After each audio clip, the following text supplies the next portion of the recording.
Wait, what? Ambush Scarab of Containment and a Sephiroth card. Somebody gave me 10 divine. Oh my god. Exit at least. Oh. Wait, I got two. Guys, I got two ultimatum scarabs of catalyzing. I picked them up super fast.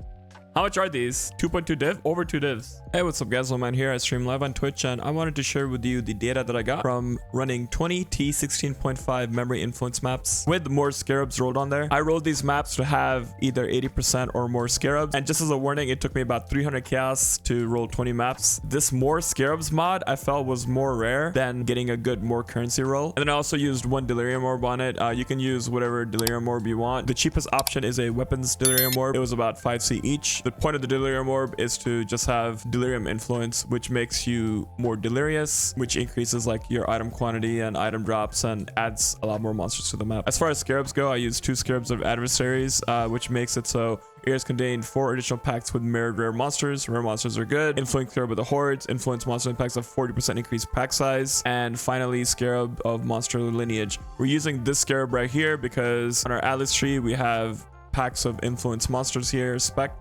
as well as this right here. Eater world packs get really huge. Also, we used a heroin scarab of the nemesis. Rare monsters in area have 2 additional modifiers. The more modifiers a rare monster has, the more likelihood of you finding really good loot. On the map crafting device, I use the ambush craft, which makes it so your area has 4 additional strong boxes, and also scarabs found in your area have 50% increased chance to be ambush scarabs. Now, ambush scarabs are really good. An ambush scarab of containment is a lot of money right now. It's over 1 divine. My atlas tree setup is basically all scarabs. I'm taking all the scarab nodes here, as well as all the scarab nodes that are available around the tree. We're blocking some league mechanics here because blocking a league mechanic makes it so you can't drop scarabs of that league mechanic. So all the useless league mechanics we're kind of blocking, which have really low value scarabs. We're also taking this ultimatum wheel here because this makes it so scarabs dropped in your map have 30% increased chance to be ultimatum scarabs. A lot of the ultimatum scarabs are worth a decent amount of money. An ultimatum scarab of catalyzing is worth about 170 chaos orbs at the time of recording the video. I'll have a link to this atlas tree in the description, but you can kind of see it right here too. So I had a dedicated currency tab and a dedicated fragment tab to track all the drops from my 20 maps. And again, the way I rolled my maps, I was trying to focus on scarabs. So the maps had at least 80% increased scarabs found, which was surprisingly a rare mod to roll. I feel like I had a lot more higher currency rolls, which were a lot easier to get, but hey, maybe I'm being too strict with my regex. Again, you can check out PoE regex if you want to avoid mods that your build can run. But yeah, this is basically the breakdown here.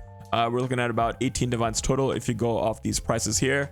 I like to knock a couple of divines off of this because sometimes this data isn't entirely accurate. Again, we found 2 ultimatum scarabs of catalyzing. We found 2 ambush scarabs of containment, which are about 1.2 divines each. And then we found 2 horned scarab of pandemonium, which are 94C each. And then ultimatum scarab of barbing, we found 13 of these, are 6C each. You kind of get the picture. And then as far as currency drops go, we didn't really get anything too crazy here. I didn't even find a divine orb, but that's okay. I know a lot of people are farming T17s for scarabs, which seems to be a lot more profitable. I feel like if I ran 20 T17s, I would have made a lot more than this. Also, a lot of you might be asking, why am I running defiled cathedrals? Well, the defiled cathedral has the Mageblood card and then the mirror shard card also. I was trying to find the Nemeseer to scry to a different map, but unfortunately, even in my, I think I've run like 50 plus maps of defiled cathedral so far, and I haven't found a Nemeseer once. But that's the reason why I was running it. Just, you know, personal preference. The thing that I'm not including in the data are the T17 map drops, and also we had the Sephiroth card drop,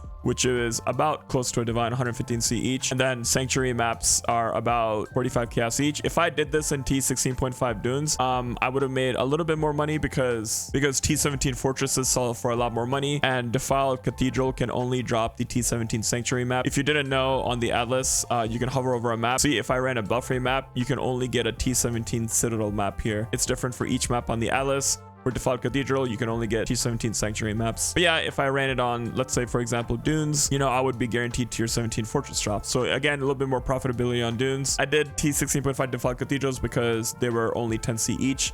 Dunes are like 20 plus C each, so I just kind of wanted to save a little bit of money there. And yeah, basically that's it for the video, guys. Thank you so much for watching. Again, I stream live every day, twitch.tv/nominds. Drop by the stream, say hi. Also, you make sure you like and subscribe for the YouTube algorithm. It really helps out small creators like me. Thank you so much, guys. Thanks for watching. I'll see you in the next video. Peace.